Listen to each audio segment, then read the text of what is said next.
This is Ron Garney, and you're listening to the Captain America Comic Book Fans Podcast.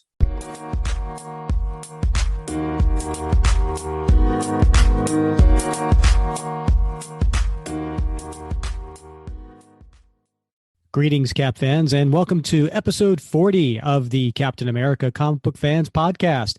I am your host, Rick Verbanis, and as always, I am joined by my co-host, the best gosh darn co-host out there, Mr. Bob Lucius. Bob. That almost sounded a little bit like I tell my son frequently that he is the best son I have. And of course, okay, you're my only co-host, yes. But I'll take it, man. I'll take it. Any attention is good attention, and I'll take it. Bob, I had a different hello prepared. Because I don't know if the listeners have caught on yet, but I try to do a different hello to you every single episode. And sometimes I don't know what to say, and there's a little pause. But you can't see it, folks, but I can see the wheel. I can see the wheels turning. I see a little bit of steam coming out the ear sockets. So yeah, my face turning red. All right. So this hello, because I sometimes try to tie it in with what we're going to be talking about in the episode. But this one, you ready for it? I'm ready. Hello.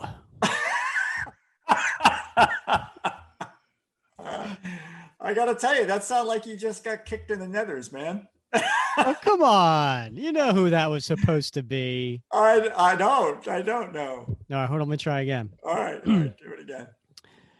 Hello, Bob. I still have no idea. Oh, man, this is going to be really bad today. Well, if anybody was listening to episode 38, where the Captain America got his uniform stripped by the president of the United States. Oh.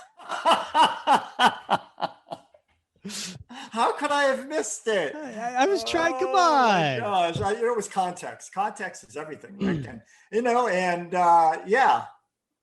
think I don't know if we're maintaining the mystery, the magic of production values, but I haven't talked to you for a couple of weeks, Rick. So that's true. That's like long in my rearview mirror. Well, Bob, that makes me very sad. All right, that was my Bill Clinton. Sorry, it was bad. Good. I know it was bad. I got a little clue. You honed me in. So yeah. It's good. It just took a little bit of a hint. All right. So listen, if you are just tuning in and you're like, hey, it's episode 40, this is a great place to start. First of all, what are you thinking? But you can, because all of our episodes are evergreen. I mean, like, you can just come in and just listen to any episode. Rarely do they continue. But this case it did, right? So if you go back a couple weeks to episode 38, we covered the first part of this story, Man Without a Country, which takes place in Captain America Volume 1 issues. And we covered 449, which is not part of the story, but then 450 and 451, which are parts 1 and 2 of Man Without a Country.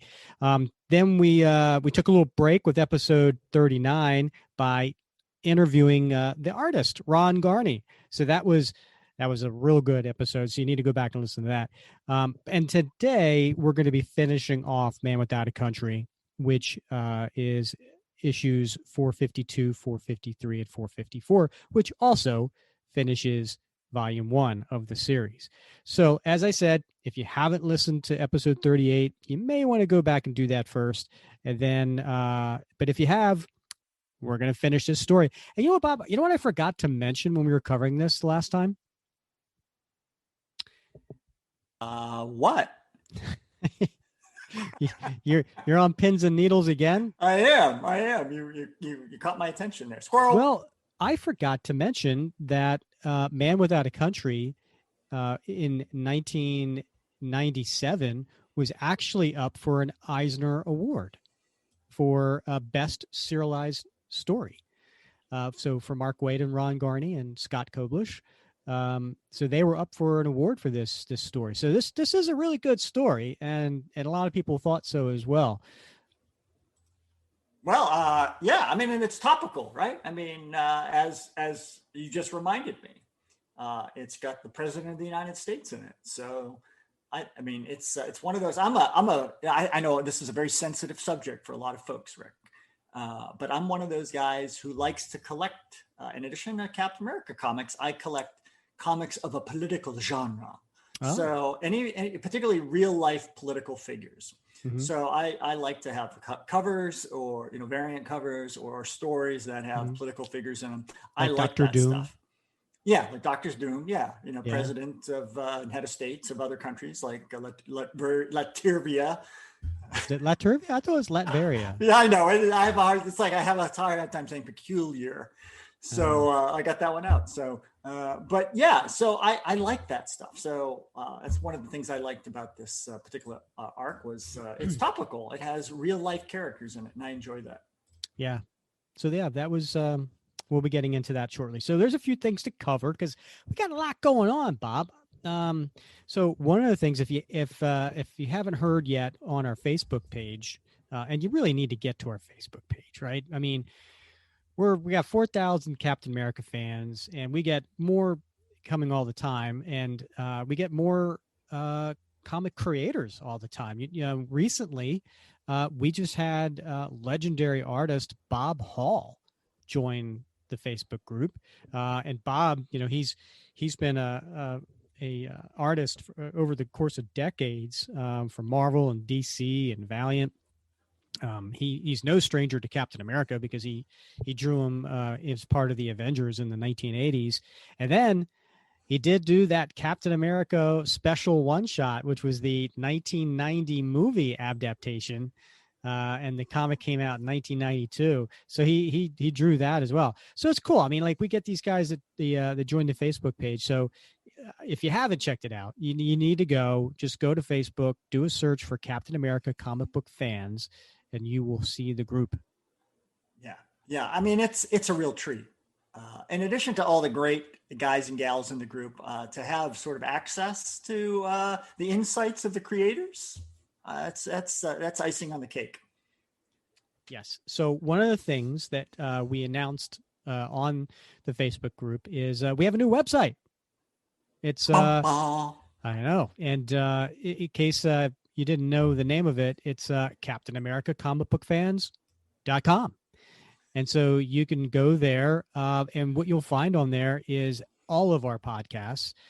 So it's a great place to go and listen to them. It's kind of set up as like a blog format, right? So that you can see the most recent podcasts, but they're all listed there, and you can listen on there as well if you'd like.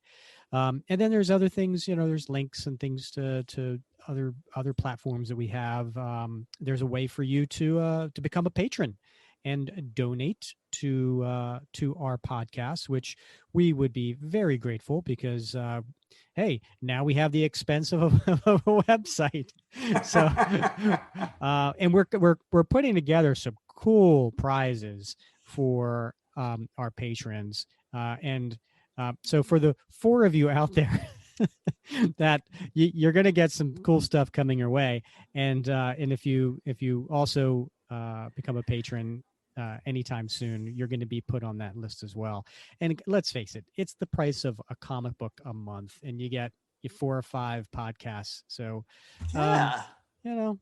do what you can. But in the meantime, if you can't, we understand. We appreciate you listening. We appreciate you leaving reviews and subscribing and doing all that fun stuff. Yeah, and the money's great, but we also want to hear from you. Yeah, so it's true. Please, Yeah. You can. In any of our podcasts, there is a link where you can go and you can leave a recorded message up to a minute. And so Bob, I've had this idea that I want to do for an upcoming episode, and I want to run it by you, and you tell me what you think. But I'm thinking that we could do a listener call-in show for like a Q&A, where listeners could call in, leave a message, or they could go on our Facebook page and post a message, or they could, ping us or whatever, and just we had the whole episode. All we do is answer questions that the listeners give us. Yeah, that sounds awesome. Like what's the best Doughboy story? Right. Oh well, Bob, I know somebody's going to ask that. Someone is going to ask that one. I know it. Yeah. I Yeah. hope. And so these are not going to be questions like, we're not Google, right? I mean, this isn't going to be, hey, who created this, or whatever. No, you could Google Yeah. that. No, we're talking Yeah. questions like, what's your favorite non-Captain America costume that Steve's worn? Nice. And why? Yeah. Why, Rick? Well, we always give a why, Bob. Yeah. We're not shy.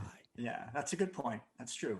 That's true. Yeah, there's potentially a lot of interesting, thought-provoking, controversial, dare I say, questions. I got a controversial one for you. Ready? Are you ready? Yes. All right. So at the end of volume 4, okay, I think it was 32 issues. At the end of volume 4, there was like a 4-issue story arc written by Robert Kirkman of the Walking Dead fame and Invincible fame. And it was during the Avengers Disassembled story. And so in the very last panel of the last issue of volume 4, the issue had Diamondback in it, and Cap hadn't seen Diamondback in years. And at the end, he says, maybe we should go get a room. So the question could be, do you really think Cap and Diamondback did the nasty? No. I'm sure he just wanted to debrief her. Oh, that's good. I like that. But hey, ask us questions like that. Yeah. Have fun with it.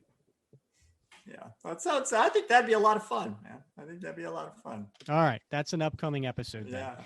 But we need questions. So leave us a voice message or leave us or post something on the Facebook page.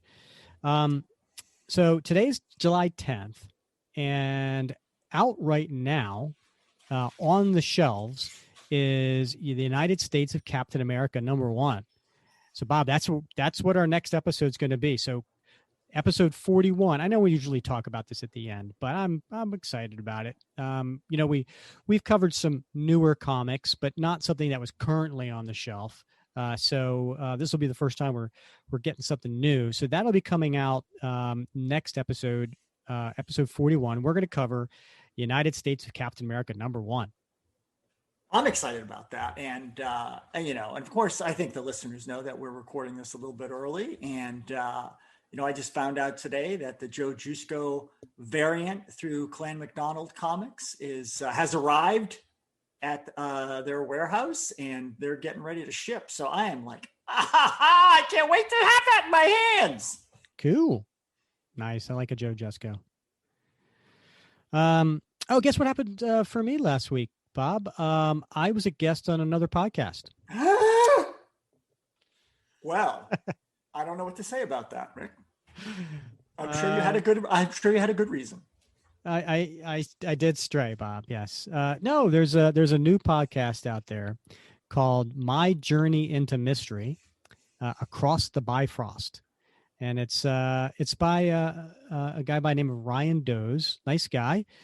He reached out to me. So it's a Thor podcast. Like what we do for Captain America, he's doing for Thor. It's like an alternate universe. That sounds interesting, actually. Yeah. So this came out on Monday, July 2nd. And the topic that we covered was Thor issue 390.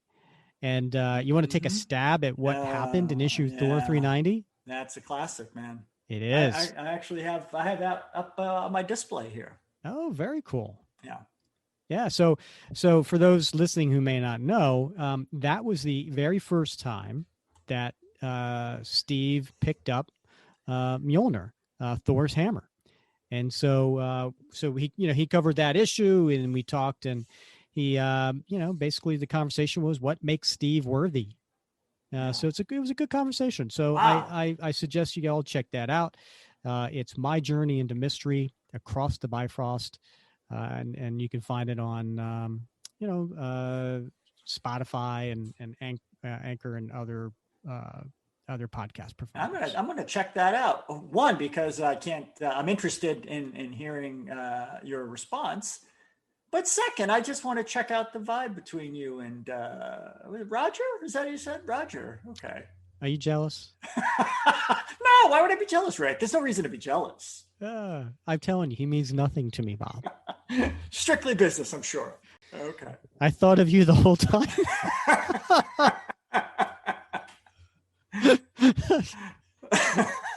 Moving on. Oh, all right. Let's folks. get to Captain Yeah. America, Man Without a Country. This is 452, which had a cover date of June 10th, 1996. So let's get to it. Before I'm going to back up here, just in case, it has been a couple of weeks since the last podcast where we covered the previous story. I'm going to do a recap Good of idea. parts 1 and 2 of Man Without a Country. And I'm going to go to marvel.fandom.com. They have a great place there to that recaps all the comics. So the first part of the story, which is written by Mark Waid, penciled by Ron Garney, inked by Scott Koblish, colorist, we got John Kaliz and Malibu Color, letterer John Costanza, and editor Ralph Macchio. So the name of the first part was Executive Action. And so Sharon Carter, she's been reluctantly staying with Steve Rogers at his Brooklyn Heights apartment, and she had nowhere else to go because she's on the run from S.H.I.E.L.D., basically. So these government agents burst in the apartment. So she makes a break for it, and she regrets her decision to stay in one place too long. However, it turns out the agents weren't there for her, but they were there for Steve, who's under arrest on treason charges.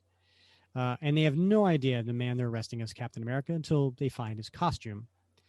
So Cap's brought to the Oval Office to answer directly to the president for breaking into a government facility alongside the Red Skull during the Cube Cult affair. Now, we covered that, right, Bob? We covered sure that. That was way back in episode 15, and we covered that story. That was Captain America 445 to 448. It was Operation Rebirth. That's basically Waid and Garney's first story arc. So check that out if you want to get that story. So now, because of what happened in that story, he's brought before the president on treason. So on top of that, Machinesmith had recently turned up in the European province of Moldavia, causing an international incident with a top secret weapon that evidence suggests Captain America to be the source of the leak of its specifications. So Cap can't prove that the Red Skull and his cohorts were setting him up because Red Skull is supposed to be dead. So he has no choice but to accept the president's verdict that he is be stripped of his shield, his costume, and his citizenship. So Steve's put on a plane to London. When he arrives, he's surprised by the appearance of Sharon, who had tailed him there and is offering to help him in spite of her earlier attitude. And she's been giving him a lot of attitude.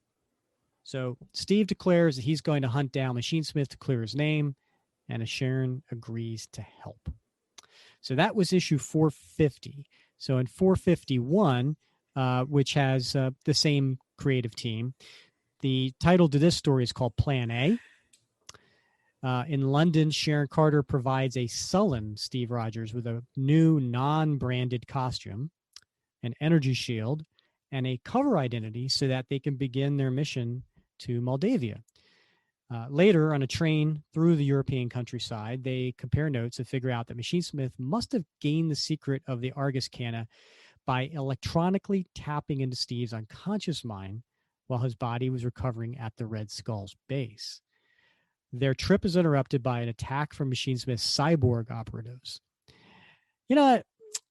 And I failed to recognize that. I didn't know they were cyborgs. I thought they were robots. I thought they were synthezoids. I don't know. I was talking in a robot voice. Yeah. Those are, they're all different, right? I mean, I think I saw a post last week differentiating between cyborgs, robots, and synthezoids, and I guess androids. Is that the same difference between nerds, geeks, and dweebs? There's a fine distinction between all three. Do you know the difference, Bob? I don't.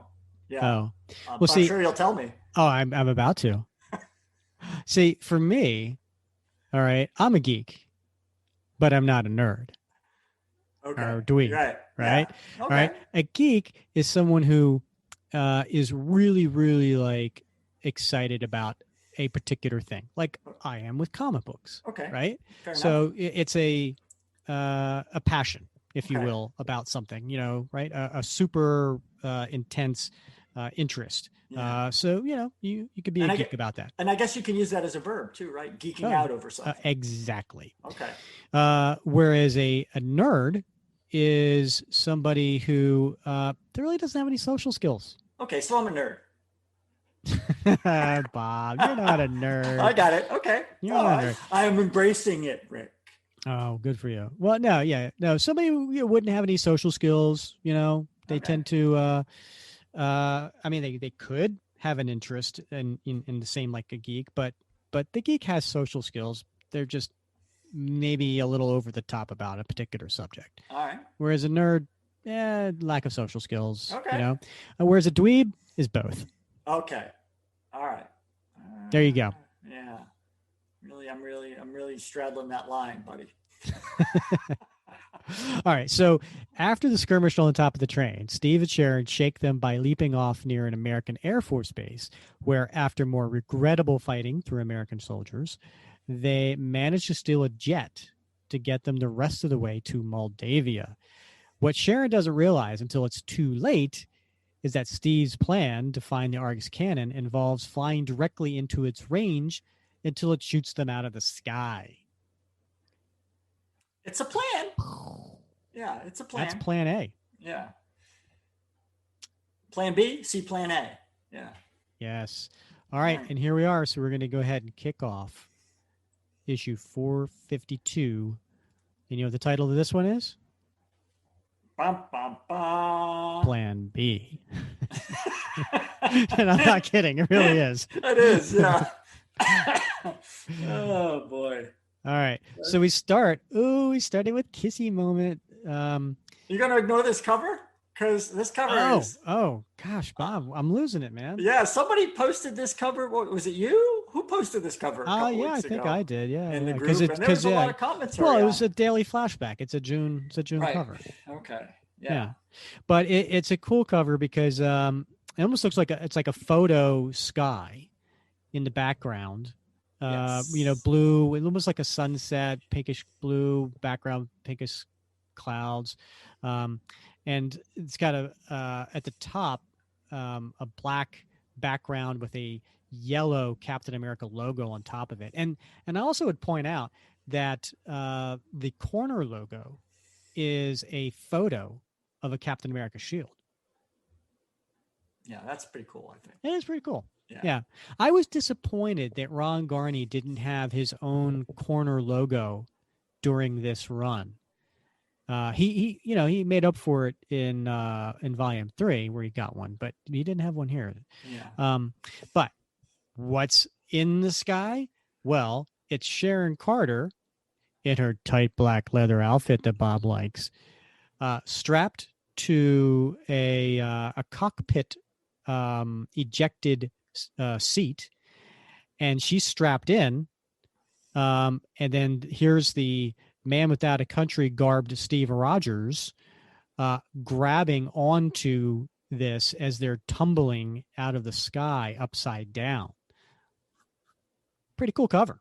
It is. It's jarring. To me, it's jarring.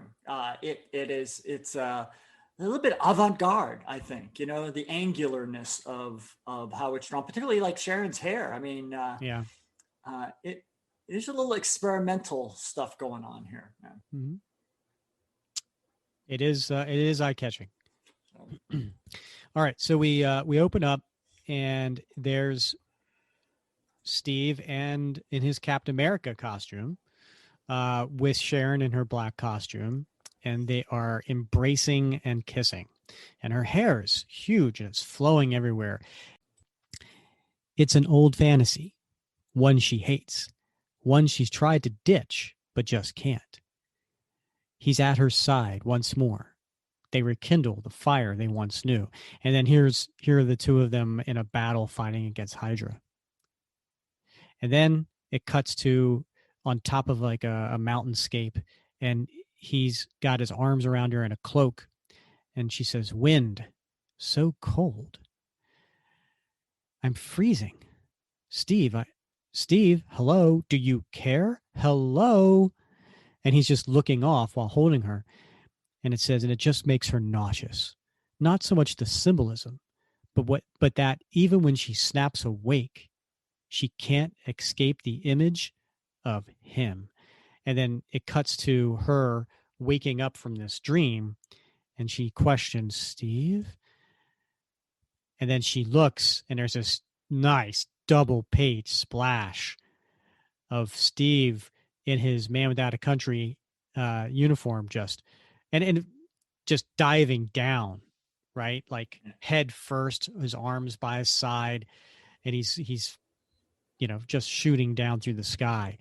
And for those who don't remember, his Man Without a Country costume basically looks like his Captain America costume, except it's just dark blue with nothing on it. Now he's got his red gloves and his red boots. And then for his mask, it's almost like he's got like a do-rag wrapped around his top half of his head. It's a little bit like it's a little bit of a Zorro thing going on. That's a great call out. Yeah, totally a Zorro type of look. And this is like one of those examples, for listeners, if you haven't listened to it yet, go back and listen to the Garney interview, because he talks about perspectives. Like he's always challenging himself to try new perspectives of the camera. And this is one of those where it's a crazy perspective. Right. And he also talks about the double page splashes, how he enjoyed doing those. And it was like a music beat, right? It was like page, double page splash, boom, so here's one of those boom moments. And he's got the stubble Bob loves. Yeah. Yeah. That's why I didn't shave tonight. Just so, I could, in simpatico. He's not a traitor to the U.S., no matter what the president might have thought when he took his costume away. In fact, in exile, Rogers and Sharon Carter have journeyed half the world to clear his name. Until now, they've been traveling horizontally. And apparently, with the art, you could see that Sharon's chair, which is upside down, and she's going to the ground head first, is spinning, as it would while it's in the air. And Steve is trying to understand the motion, and he's thinking to himself, spin, spin, spin, get the rhythm, spin. But when a ground-to-air missile took out their F-15, it came time to improvise. Spin, 3, 2, 1, now. And he grabs hold of Sharon's chair. And then just then, he is trying to make it stand up straight again, and so Sharon's yelling. She's like, "Steve, what? Where?" "About 15,000 feet above Moldavia. We ejected. My chute opened. Yours?" And he flips behind her, and he grabs hold of the lever. Didn't. And so Sharon's upside down, and she's like, "So you ditched yours to come after me? Gambling that mine's loaded? That'll even work? For God's sake, who are you trying to impress? Are you crazy?" And then he has this photon shield comes out of his wrist because he doesn't have his shield anymore. So he activates that, and he says, "No." And he uses the shield to break open the back of her thing so that the parachute comes out. And then it jerks them, but he manages to hang on. And he says, "Just loyal." There you go. What do you think of that? What do you think of that opening scene there? Just the acrobatics of I can almost feel the wind rushing past Steve Stubble. I can almost hear the James Bond dun dun dun yeah dun dun. As he's doing all this in the sky. Yeah. And Sharon, I don't want to use a bad word here, but what an ingrate, right? Right. Yeah. She's like, "Who are you trying to impress? You're crazy." Simmer down, lady. I'm just loyal. So she says, here's an idea. Why don't you wait to unbuckle me until we hit the ground? As he's unbuckling her, he says, trust me. And then they jump off. She's on his back. The ride's not over yet. And he grabs onto a branch, onto a tree, does a somersault, and lands while the parachute and the chair land into a frozen lake and crash through and go into the water. So he says, there, the frozen lake plays nicely for us. Once the chair sinks and ice is over, our pursuers won't know exactly where we landed. That may buy us some time. Come on, it's getting dark. We better find shelter. So they're in a cave in a snowy area. And she says, Rogers, what happened to Steve? How can you think about sleeping? And she's standing there, and he's putting together, trying to find an area for them to rest. According to the coordinates we obtained, we have a long way to go, and we're both exhausted. If we're going to find Machinesmith, and with him the anti-aircraft weapon the president thinks I sold to Moldavia, we're going to need all our energy. So he looks at her and puts out his hand. Cold night. We'll stay warmer if we pull our body temperatures and sleep side by side. Agreed? Apparently she doesn't agree because she's on the other side of the cave. Yeah. Yeesh. So some time goes by, or she kind of gives him a look. And then she's dreaming again. And this is a cool little art. You know, I love seeing Cap on the motorcycle. I love how Ron Garney draws Cap on a motorcycle. And so she's on the back. She's firing at the Jeep that's pursuing them in the jungle. And she's, it says, despite herself, she sleeps.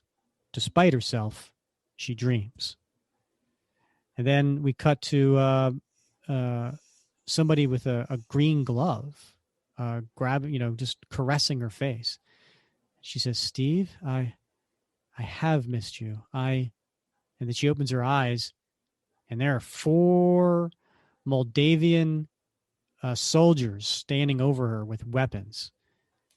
And so she crouches, and she gets up, and she attacks, and she yells, Rogers! And she pulls a gun from the guy's holster, and she's kicking, and she's firing. Moldavian troops, like I need this aggravation. May as well give him a moving target. She's running, and they're being fired at. She's lousy vanishing act, Rogers, but then a good magician never repeats his tricks. My back's to the wall. I need you. And where are you? And Steve comes pulling up in a Jeep, military Jeep. Where'd you go? You bailed on me. Right here. Get in. Now, why did you say that? Because I knew you could take care of yourself? I went to find transportation. Dig around. See if there's anything in here that'll help us. Not really. Looks like they left the anti-Machinesmith ray in the other Jeep. Hey, are these uniforms? Coordinates indicate that the Argus cannon is here, somewhere behind this checkpoint. You ready? And so they're pulling up to an army base that has gates. There's soldiers there. And she says, this will not work. Now, currently they're wearing Moldavian gear, right? So they're trying to come across as a Moldavian soldiers. And so she gets her gun and she cocks it. And he says, can't you ever be positive? Sure. This positively will not work. I don't remember asking you to reload. New plan. I don't trust us to firefight our way past these Maroons. Not this time. When you hear the bang, floor it. So she puts her gun up like she's about to shoot the soldier that's just standing there. And Cap says, what? And he points the gun up into the air. And he says, no. So she fires, and then he pulls over. He says, what's wrong? He says, what's wrong with you? You took deliberate aim. Well, duh, the Moldavians are our enemies, remember? What? That's not the way American troops act? Well, you're not an American anymore, remember? That's not the point. And thank you. No killing. I wasn't going to kill. All right. We've only got one chance to recover from this mess. While they're still confused, hit me hard. And Cap obliges, and he knocks her real hard over the Jeep. So she lands where the soldiers are running towards, and they're like, "Dasta femme." And Cap looks at his fist. I don't think he enjoyed that at all. And so she starts putting on the act. She's sniffing. "Help me, please. Bad man hurted me. Come closer." And they're bending over to her. And she's like, "That's good." And she starts hitting them. And she's like, "Look this way, boys. SFM. Harman. Aha." And they see that Cap's making a run for it, but he's got his photon shield up and they're firing at him. And he's like, "Great. Did I ask her to sacrifice herself? Hold him off, Sharon. I'll come back for you. I promise. But first," and he's running towards the Argus cannon. So she's like, "He ran off alone? Surely there are guards. Is he nuts?" So she's taking care of all the guards and she's running after him. Steve, wait up." Almost there. Too bad for the cannon. It's built to last, but as one of the only men alive who knows its design specs, I also know its weak spots. And he takes the photon shield and he hits the weak spot, which causes a huge explosion. And so Sharon's like calling out, "Steve," and Bob, this is like a double page spread, right? Mm-hmm, mm-hmm. Yeah. So this is really cool. I like the sound effect the letterer put here, which is like the boom, but it's at an angle, right? Yeah. It's like a really cool special effect. But Sharon looks very concerned, and she yells, "Steve," as he's flying through the air on fire. And he lands unconscious, and he's on his back, and she comes up. "Steve, can you hear me? You did it. Now get up. Steve." And he's out. So she starts giving him mouth-to-mouth resuscitation. "Come on. I'm not going to lose you, Steve. Not after all this. Not again." And then at this point, Steve's awake, or maybe he's been awake this whole time. And he grabs her head as her mouth is on his. And it looks like she wants to kiss him. But then she knocks him and hits him for a loop. And he's like, "What? What?" She says, "No spark. Imagine my surprise. That's what." And he says, "And this is my fault because I'm a simp. Because I've had this dream of, never mind. Look out, incoming." And there's a grenade that's thrown in front of him. She's like, "Oh, thank God. Run. We've got to." And there's a big puff. And it's like what do they call those? Stun grenades? Yeah, as well. It's I don't know, maybe a gas grenade or something. It looks like it's some sort of agent, gaseous agent. Yes. So they can't breathe and they're coughing, and then they wake up tied to chairs. And they're watching some screens, and there's a story. "We bring you this morning's lead story, live from the scene. With the threat of war looming, the President of the United States has agreed to meet with Moldavian delegates in hopes of averting an international conflict over the use of the Argus cannon. We now take you to Camp David, where, well, look who's up. Machinesmith. That's me. Who was chasing who, eh? I've been hot on your trail since your little Washington fallout. If it's any consolation, I'll admit you threw me by actually destroying the Argus. That means I have to work fast if I want to maximize this whole threat of war gambit." "What are you talking about?" "Oh, we'll get there. Kudos to the Moldavians for letting me use their country as a base. And in a few short hours, they'll be meeting the president, shaking hands with him. Imagine. What are you up to? I thought you'd been neutered. Weren't you serving Tony Stark as his assistant?" And what he's referring to here is in Iron Man issues 320 through 325, Machinesmith was appearing as Tony Stark's brainwashed assistant. So that's what they're referring to here. And so Machinesmith says, funny thing about that. And he flips this coin. Now, if you recall in the last episode or the previous episode, he was flipping a coin. And Cap says, never mind, save it for the jury. And he breaks his binds, and he comes right at Machinesmith, and he's holding him by his shirt. No, you want to hear this. It all plays in. Punch out this frail robot body, if you will, but it'll do you no good. Don't forget that I can leap my conscience into any electric form. And as he's saying each word, each Machinesmith that's been sitting at a chair console is saying it, so he can just zap around whenever he wants. That's how I could be in more than one place. Stark had an errant part of me, but I've since reclaimed it. No doubt you've surmised that I sent all of me through your brain to pick out the specs of the Argus cannon. Oh, that's the least of it. Ting! And he keeps flipping the coin, and he flips it to one of the guys at the console. Helicarrier? And the guy puts the coin in a slot and says, done. Remote control codes. Operate. And then we cut to, on the screen, the helicarrier, and you can hear them inside the helicarrier because it's bugged. And it says, what happened to the... And Machinesmith says, the SHIELD helicarrier. This is a view from a drone camera. Let's go inside, shall we? What do you mean we've lost all systems? Holy mother of... How navigation computers suddenly set their own course? Red alert, red alert. We've lost all control. Where are the system codes? Where are they? Right here. And he's holding the coin. But you know that, don't you, Rogers?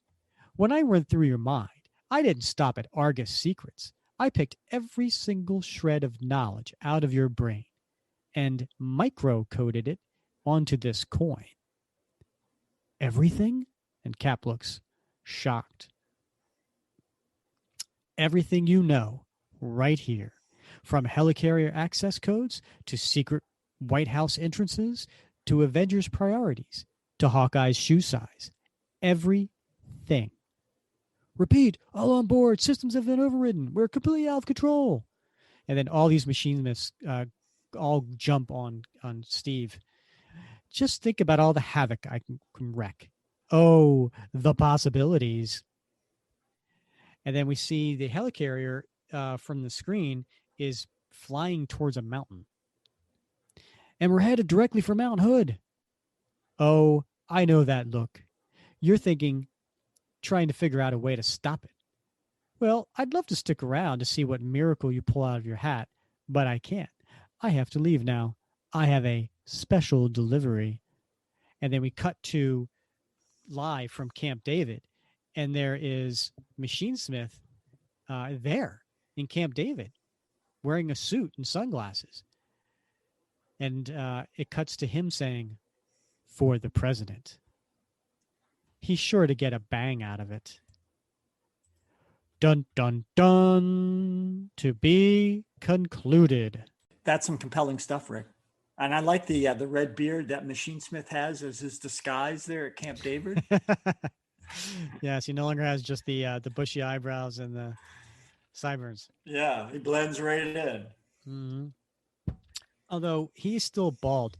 I mean, look, talking as a bald man right now, gotta tell you, if I'm gonna have a fake human body, I'm putting hair on it.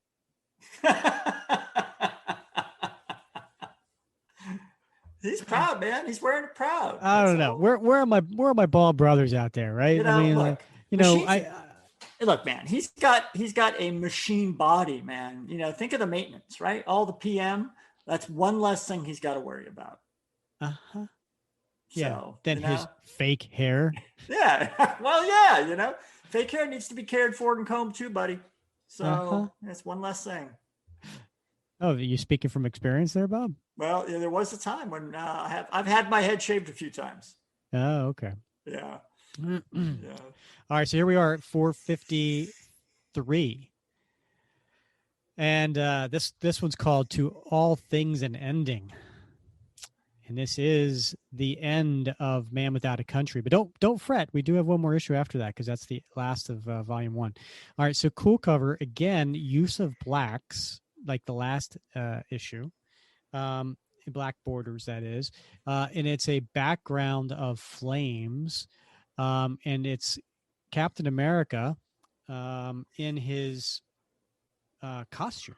So he's in a Captain America costume, and he's holding his shield, and there's all these men around him.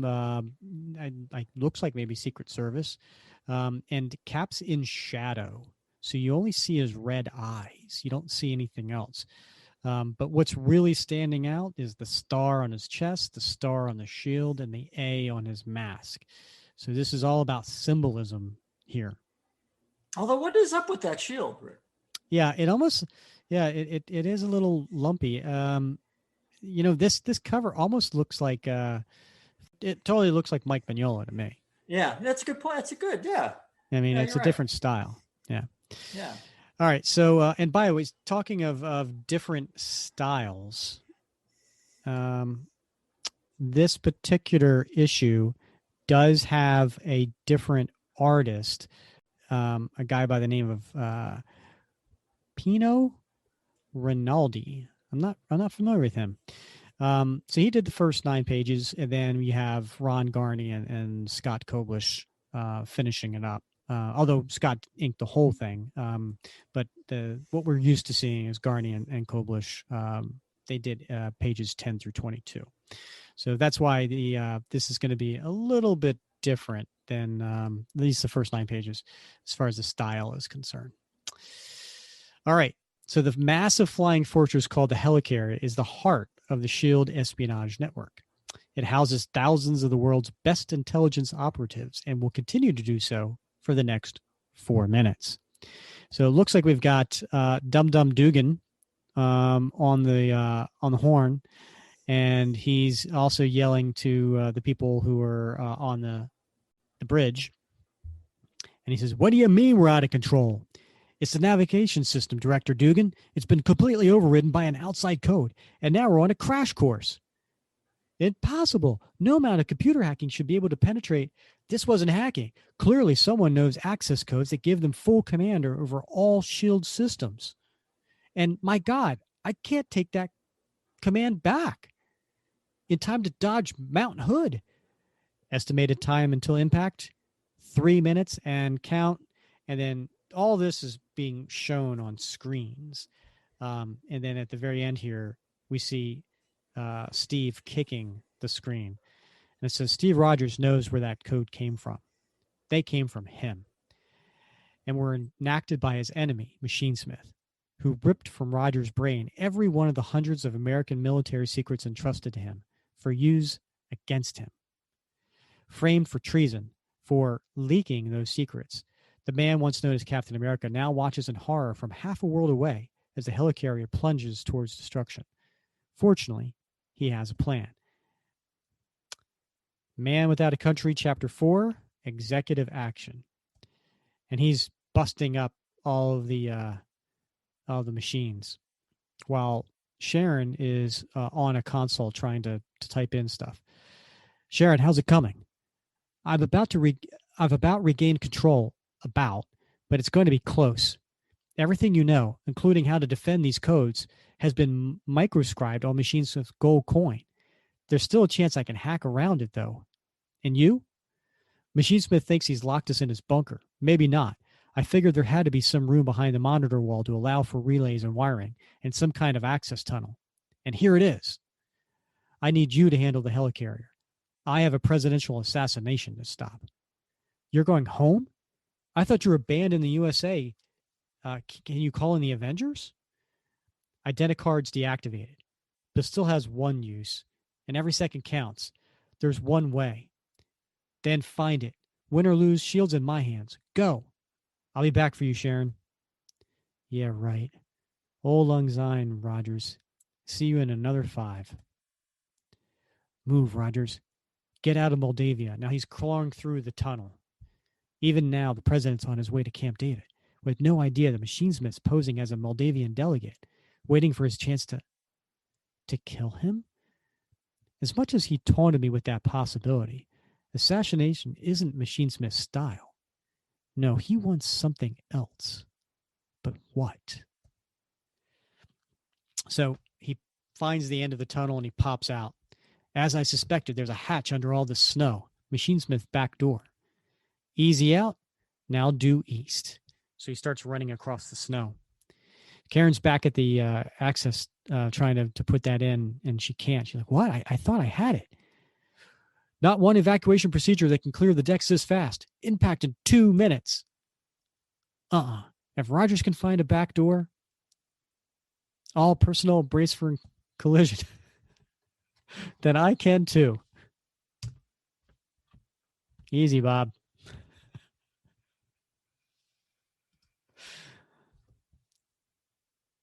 The suspense is killing me, Rick. You've been around, girl. Remember everything you've picked up over the years. You got to do a lot to survive, Rick. It's not a laughing matter.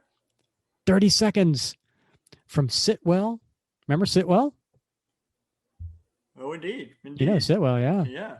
Turned out to be a Hydra agent. From Micro, from Ultron. Almost there. One last shot. You know who Micro is, right? I don't recall Micro. Micro was the short one-time partner of the Punisher.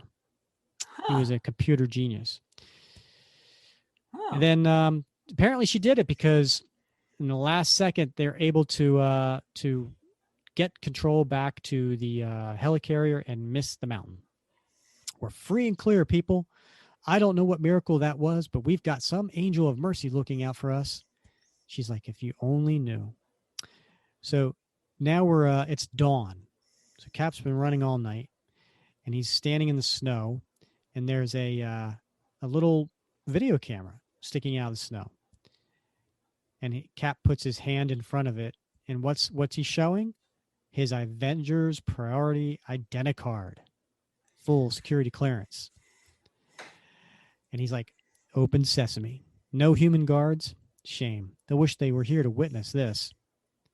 After all, it's not often you see a man in his right mind walk freely into Latveria. Or as Bob likes to call it, Latveria.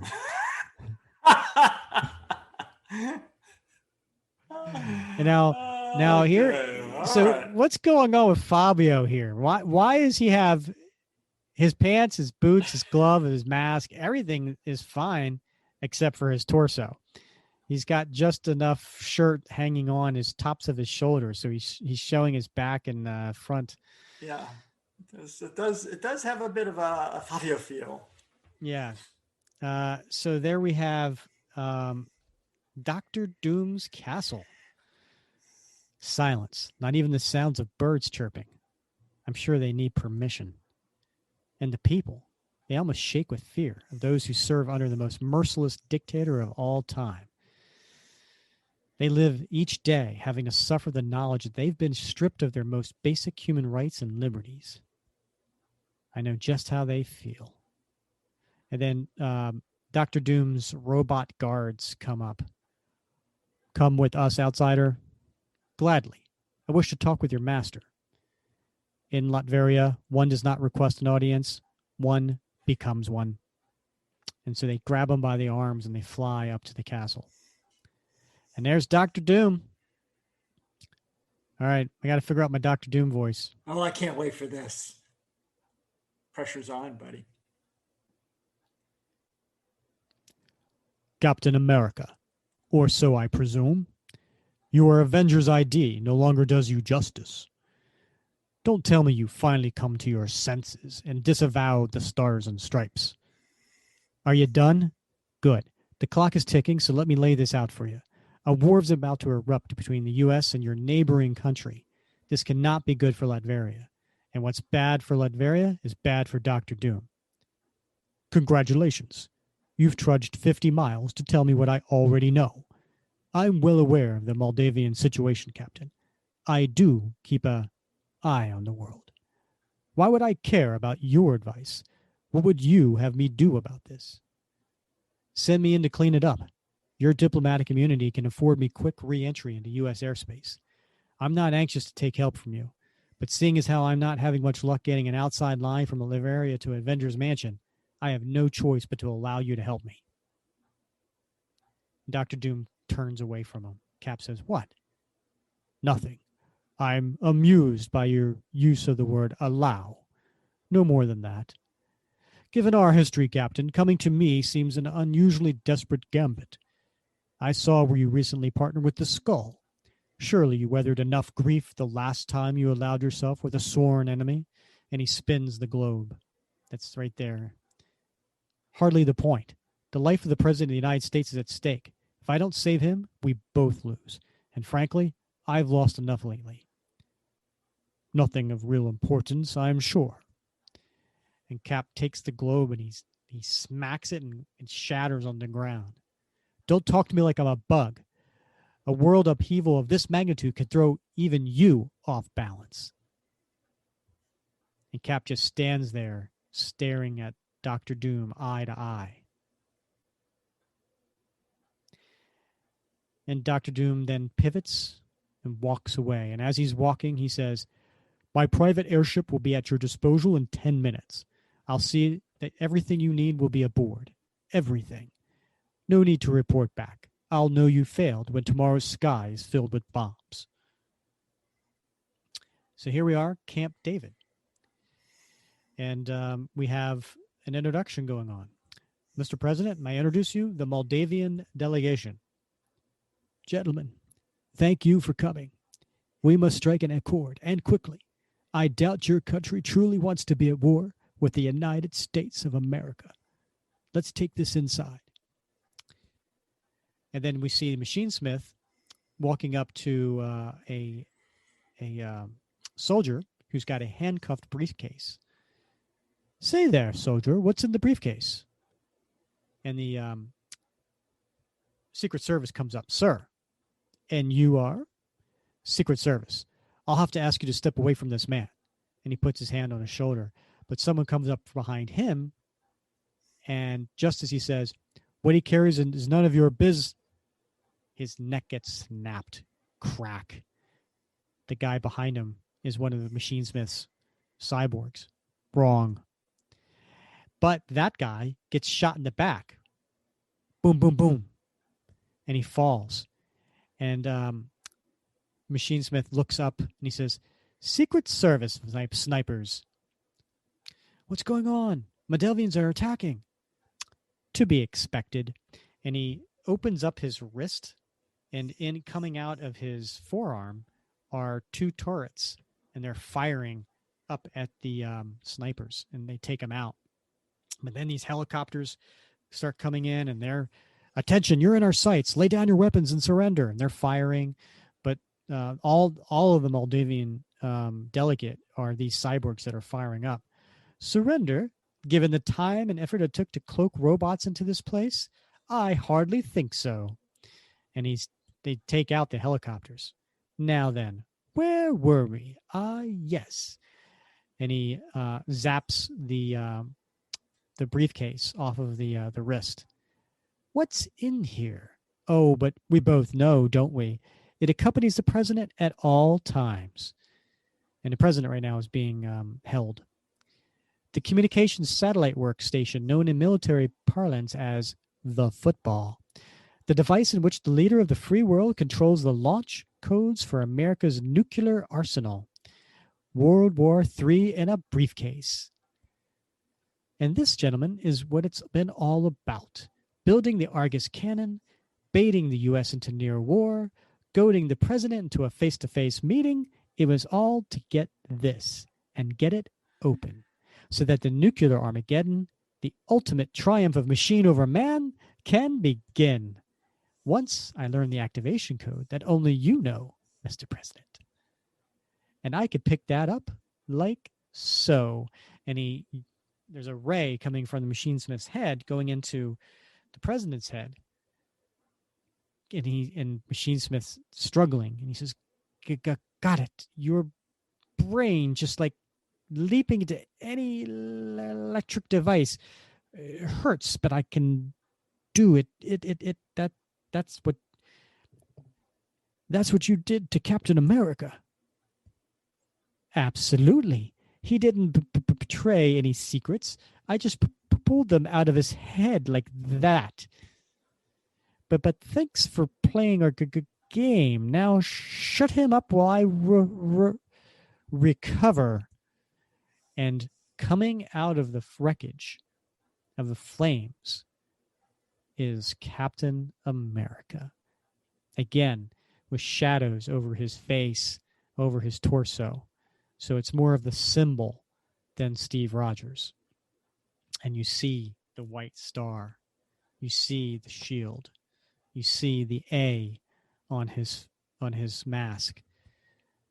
Impossible! Open fire! Open fire! And this next big splash is Cap with his shield charging forward, again with his face in shadow. And in the last episode, Ron, when we were talking about Ron, he talked about this a lot. He talked about the importance he felt of the symbolism, and that in some cases he just wanted the symbolism to stand out more than the man. Mm-hmm. And he's been doing that a lot. Yeah, this is a beautiful image. It's quite the look of determination on Cap's face. Mr. President, stay down. Got here just in time. Feel awkward wearing this imitation suit, but the non-Cap clothes were in rags, and Doom saw to it that this was provided. What a sense of humor. Guess some people refuse to realize that this outfit is a one-of-a-kind. And then that shield that you commented on the cover, that's because it wasn't the real shield, right? It's a fake shield, and it's all beat up now. Still enough metal on this shield to cave in your robot skull, Machinesmith. Go ahead, Captain. For all the good it will do. Click. And his head and his body goes limp. Machinesmith. Too late. He's beamed his consciousness out again. Mr. President, look around. Is he in another robot? No sign of him, Rogers. Where could he have gone? I have no... And he looks down at the briefcase. And it goes, beep, beep, beep. Good God. The football. He's in the football. And Cap grabs it, and he starts running. And he takes it, and he throws it at a gas canister, which is near a fire, which erupts the gas canister and blows it up. And there's this huge fireball. And the president puts his hand up at first to kind of shield his face, but then it turns into a salute. And from the fire, you see Captain America saluting back. Was it a good salute, Bob? The president's or Cap's? Either. Well, no, the president's was not a good salute, but Cap's was spot on. Nice. So, and for those listeners who don't know the whole story about Bob and his thing about salutes, so Bob spent 25 years as a Marine. Bob knows a good salute when he sees one, and he hates a bad salute when he sees one. So I'm a bit obsessive. I do obsess about it. I recognize it's a weakness, but it's all right. It's a good weakness. It's fine. All right. Thank you, Rick. So we cut to the White House. And it's the next day. And we got the president speaking to Captain America in the Oval Office. And no evidence of Machinesmith has yet surfaced.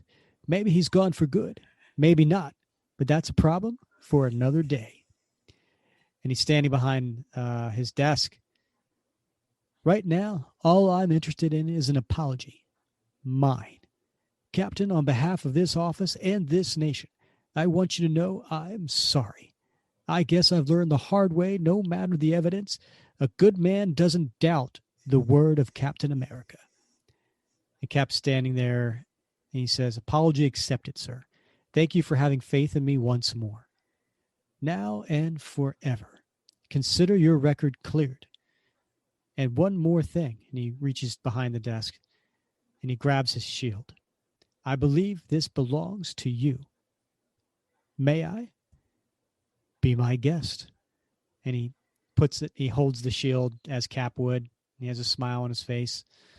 But then he hands it back and says, like holding Babe Ruth's bat. Rogers, Steve, we've put you through hell and back. For what must be the thousandth time, this country thanks you for service above and beyond. Don't thank me, sir. It comes with the job. And he puts the shield on his back. And he smiles, and the two shake hands. And from this angle, looking down onto the Oval Office carpet, which is the sign of the eagle symbol. And Cap says, as he's shaking his hand, and I wouldn't have it any other way. The end. Nice. Another great and very unique camera angle from Ron. Yep. All right, let's get to the last issue here. This is not only the last issue of the Ron Garney and Mark Waid run, but this is the last issue to Volume 1 of Captain America. And it seems odd that we're ending on an issue like a number 454, and we'll talk more about that some other day. But this is the last one. And on the cover we have it says farewell to a living legend, and we have Steve Rogers in his Captain America uniform with the shield on his right hand, and he's got his left knee up and his foot on a hill, and his left arm holding an American flag, which is flapping in the wind, and there seems to be some sort of destruction there that he's holding it high. And again, the shadow is on his face, so the focus is on the icon. And what about the shield, Rick? The shield in the logo box. It's in black and white. Yeah, it's a good call out there. It's that photo of the real shields, but it's kind of a black and white photo to, I guess, depict the fact that this is the end. It's almost like a mourning band that you'd wear on your arm in uniform. And we will talk more about that another episode. All right, so this cover date is August 1996, and we are where are we? What country are we in right now? We're in a fake country. Yeah, this isn't is it Sing Fang or something like that? Okay, yeah, they don't tell us yet. All right, so we're in an Asian country, and there's inside a restaurant called Club Yankee, and there's Sharon Carter, and she says, "Hello, Hong Fan. Lost a little weight?" And she's got her black costume, skin tight costume on, but she's got a looks like a brown leather jacket over top of it, with the sleeves rolled up a little bit, right? Because it is 1998 or 97.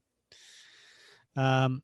And so you've got this overweight, I don't know what, some sort of military officer, and he's sitting at a table and he's slurping on, looks like his third milkshake, and eating a pie. And there are soldiers with guns trained on her. And he says, "I am on a diet. I only eat the heads of those who mock me. It is almost a pleasure to see you again, Sharon Carter.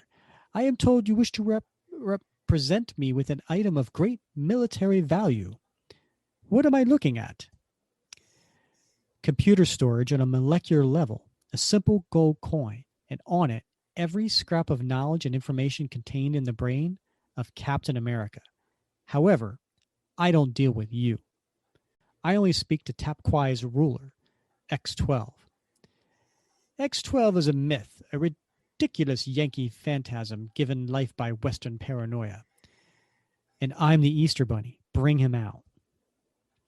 So there's this, looks like a young guy, right, in his 20s, early 20s, mid 20s. And he comes out, he's wearing a Georgetown sweatshirt and he's wearing jeans, ripped jeans.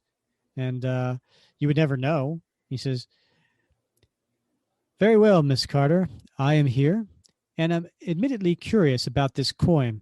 How did you come by it again?" "Boosted it from Machinesmith Moldavian bunker after Captain America left me there to rot. Coming to you with this coin is my payback. You know, you can trust me. Everyone's aware that I have no allegiance to the U.S., that I'm on the outs with the spy guys and S.H.I.E.L.D. Think about it.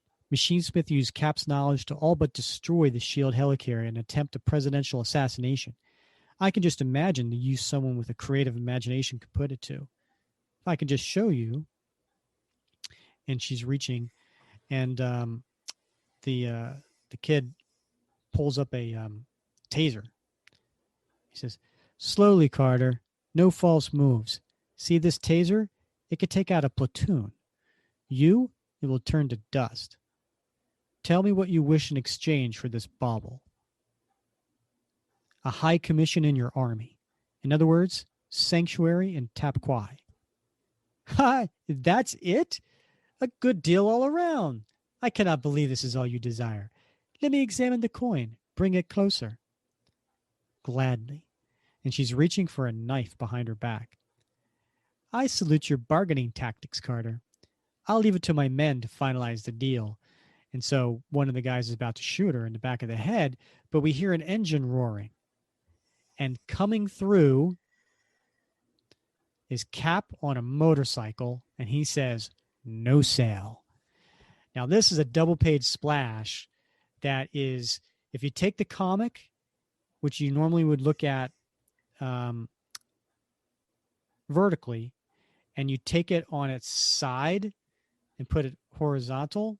Am I saying that right? No. Normally the two pages next to each other are horizontal, but if you take the 2 pages and you flip them vertically, that's the double page splash of Cap on a motorcycle breaking through glass. What do you think of this image, Bob? That's pretty spectacular right there, and it's a clever use of space, and the fact that it requires you to turn the book is really, really neato. Yeah. I saw this. Somebody had the original art for this. I saw this in the last couple of months. He wasn't letting it go anytime soon. I bet. Yeah. Yeah. No, I would love this. This is a great piece of art. And it's the same creative team as we did before. So we got Waid, Garney, Koblish, and all the rest. So, and then the troops are like, "Captain America here?" And he jumps off the motorcycle. He's hitting them all, full force. Guns are flying. And Sharon looks mad. You know that look that Sharon has when she's mad? Yeah, she looks mad. Yeah. Yeah, she seems to be mad a lot. My sentiments exactly. So the kid gets the taser and he's like, "American Democratic pig," and he fires it.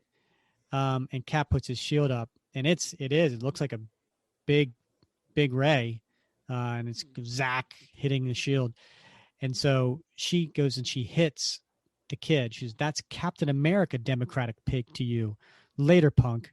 Count on it." And so she jumps on the motorcycle with him, and she says, "To finish my sentence, what are you doing here?" "Tried finding you in Moldavia, Sharon. You're not easy to track. I'm warmed by the glow of your gratitude.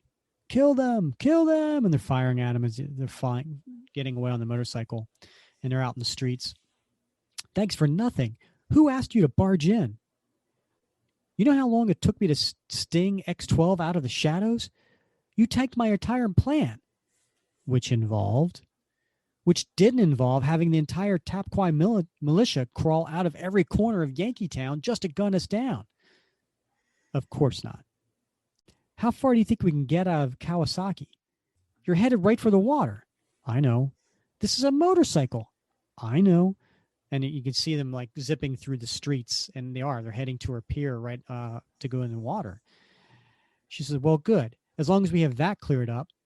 And sure enough, they're jumping right off the pier into the water. A huge splash. And those following them come to the end of the pier and like gone, but where could they?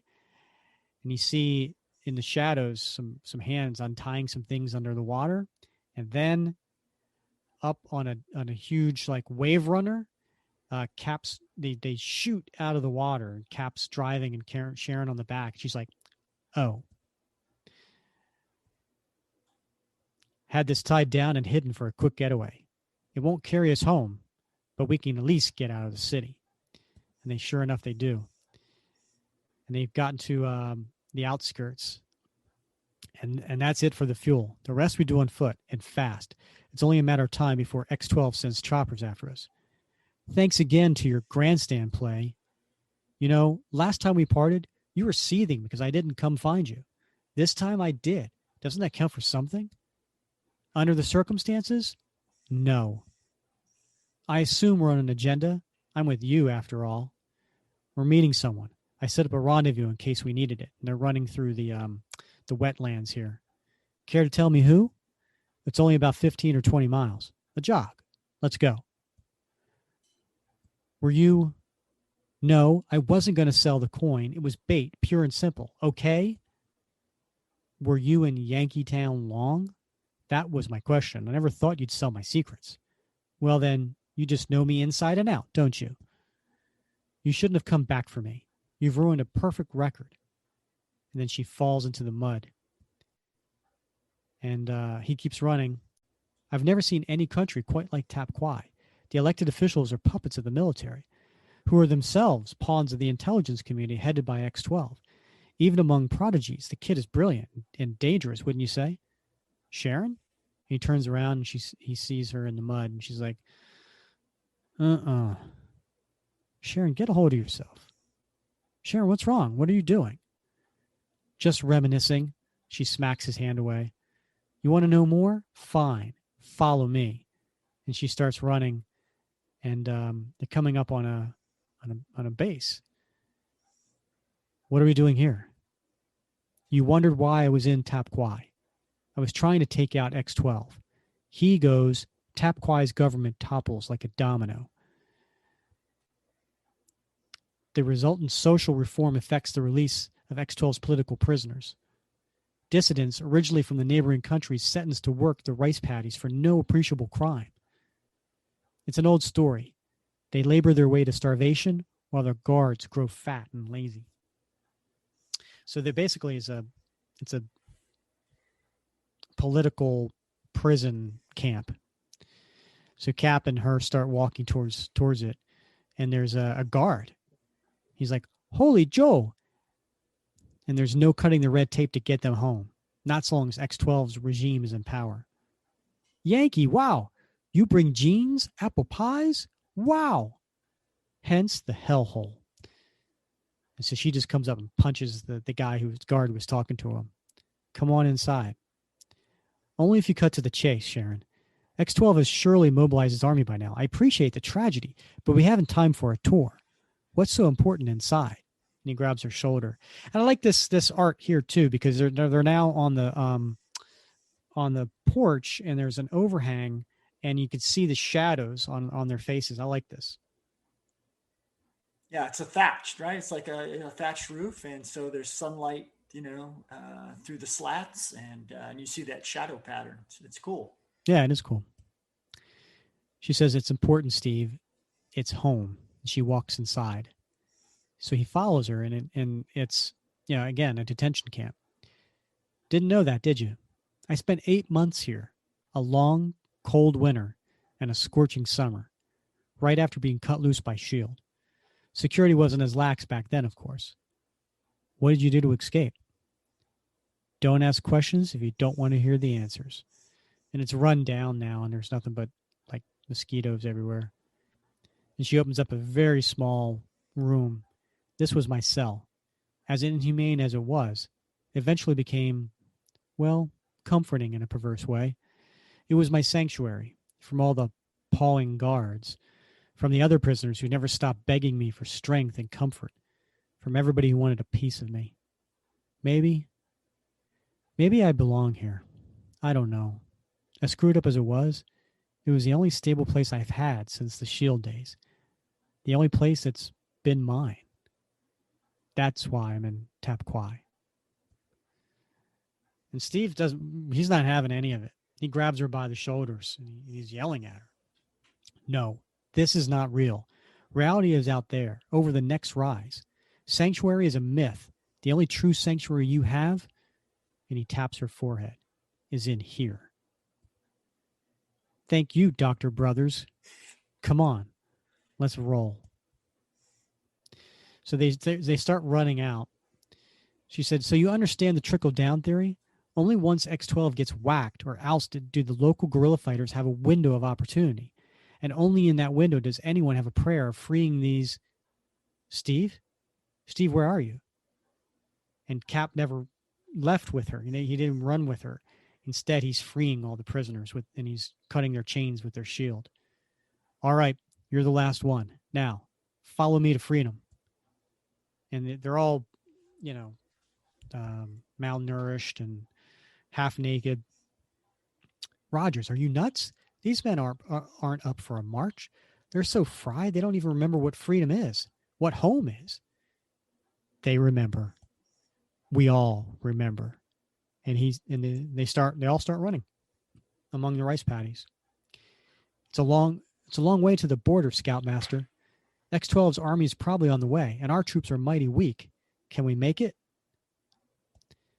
And all of a sudden you start hearing machine fire, machine guns, braka, braka, braka, braka, just going, and the sky's lighting up and explosions.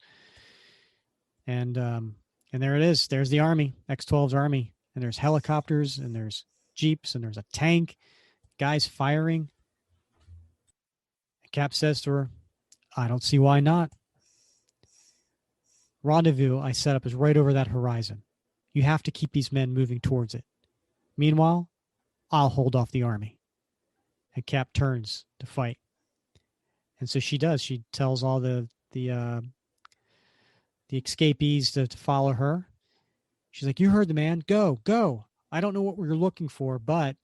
And they come over the rise, and up in the sky is the helicarrier. And she says, Oi. Don't be afraid. It's the Shield helicarrier. They're the good guys, relatively speaking. Tractor beam will take you up. Go. Move it. This is all on the shoulders of one man. The only thing between us and Armageddon is Captain America. And then we turn the page, and it's one of Ron Garney's double page splashes again. And it's a killer image. Yeah, whoever owns this is one lucky dude. Oh, stop it, Bob. All right. So for the listeners who don't know, if you run the Facebook page, you probably saw this, but I was fortunate enough a couple of weeks ago to get this double page art from another collector. And I've never owned a Ron Garney published piece before. So this is my first one. And man, let me tell you, this is an amazing double page splash. 2 pages next to each other, making this one huge image of Captain America fighting through an army, right? And there's 2 helicopters, and there's jeeps, and there's all these soldiers, and they're firing. And again, the way that Ron drew this was again shadow on the face, but the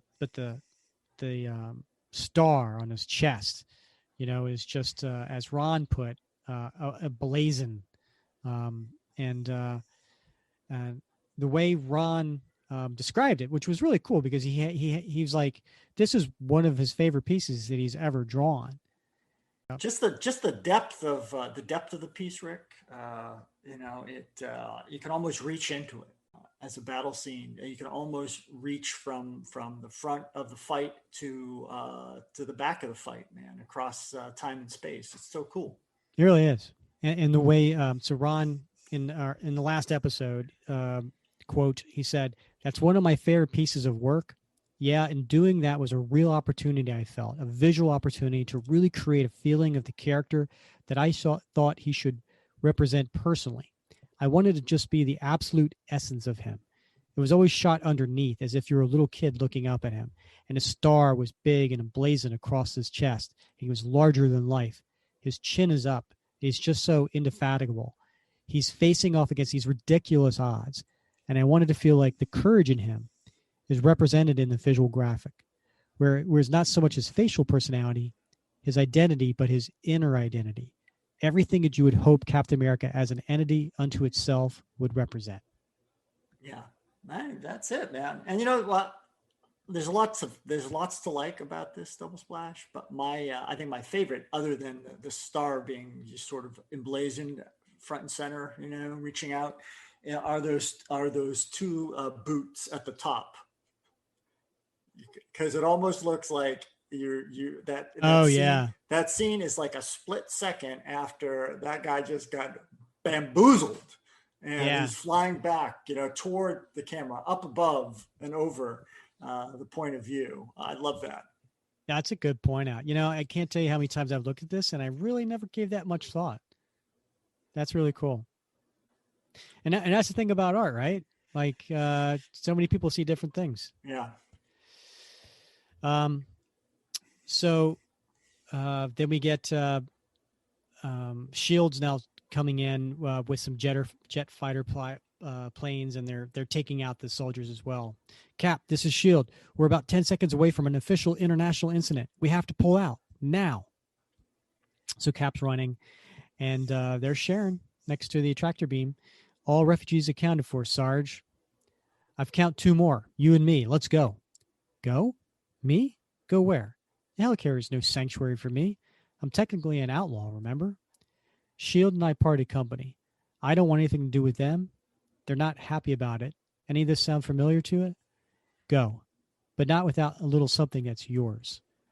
The coin? Fake. What am I, insane to flash it around? Real one's here. She pulls out of her secret compartment on her boot. Listen, thanks for the memories, okay? She hands him the coin. You won't come? Nope. They're regrouping. Even Sharon Carter can't take out an army. Not unarmed. I'll be okay. So she pulled X-12's taser. So she's got that. I guess this is it then. For now. I have a feeling our paths will cross again someday. And he puts his arms on her shoulders again, and they're very close. And she says, you really came back, didn't you? And it looks like they're going in for a kiss. Both their eyes are closed. They're reaching in. But then they kind of stop and look at each other. And Sharon feels like, I guess, the best thing to do right now is she gives him a salute. And then Cap goes into the tractor beam. And as he's being beamed up, he's looking down at her. And he salutes back. The end. I'm not going to ask you about those salutes, Bob, because I don't want to take away from the moment. Yeah, don't do it. Don't bring me down. So, Bob, that was it. That was Man Without a Country, and then the last issue, which wrapped everything up of Waid and Garney's run. And I remember when this run came out in 1996, and I was so excited because it was, a real shot in the arm, right? I mean, it was time for a different look, a different feel, different, and this was, I don't know, it was great. And now that I'm going back and looking at it, I understand why. I mean, I haven't read this probably in the 25 years it's been out, and it was great going back through this again with you. Yeah, it's fun, man. It's a good story, and I don't know, man. It's good to read, but I got to tell you, Rick, your voices make it come alive. Well, I appreciate that. Yeah, I mean, I put my Dr. Doom. Oh my God, that was bad. I really should practice these things ahead of He time. needs I to have really a little should. bit of an accent, I think. He does. Yeah. But, it's, off the cuff, not bad. It was serviceable. So, fun story, good story. Spoiler alert. This wasn't the end of Captain America. There were other volumes. So, and Sharon and he got back together again. And she works for Shield. Right. So, so I don't want to ruin it for anybody, the suspense, but it's a great way to end the volume. Yeah. And thanks, Bob, because I try to go for serviceable. High praise. All right. Well, listen, everybody come back next episode 41, which will be coming out on Wednesday, July 17th, and we will cover United States of Captain America #1. So we are looking forward to that. We've got more guests lined up. We've got 3 or 4 more guests lined up. So they keep coming in, and as part of a little thank you we do for those who are patrons, we let them know ahead of time who those guests are, and they can submit a question. So we'll do that for our next guest. Oh, you know what? We already, all right, yeah, we got some questions for that. All right, so we'll keep everybody informed. But again, go check out CaptainAmericaComicBookFans.com. Check out the Facebook group. Please review, subscribe, and we appreciate it. Yeah. Looking forward to hearing your feedback, folks. All right. Yeah, and send those questions in. We want to do that Q&A episode. That'll be fun. Yeah, I think we got to have, I don't know, we're going to have to put our heads together on this, Rick, but I think maybe we need to have some token prizes, maybe for a couple categories of questions. Best question, most off the wall question, maybe, I don't know, something. All right. Let's put our heads together. Yeah. All right, Bob, as always, it's been fun wrapping cap with you. It's been a ball, Rick. It's been a ball. Let's do this again real soon. All right. He's Bob Lucius. I'm Rick Verbonis, and you've been listening to the Captain America Comic Book Fans Podcast.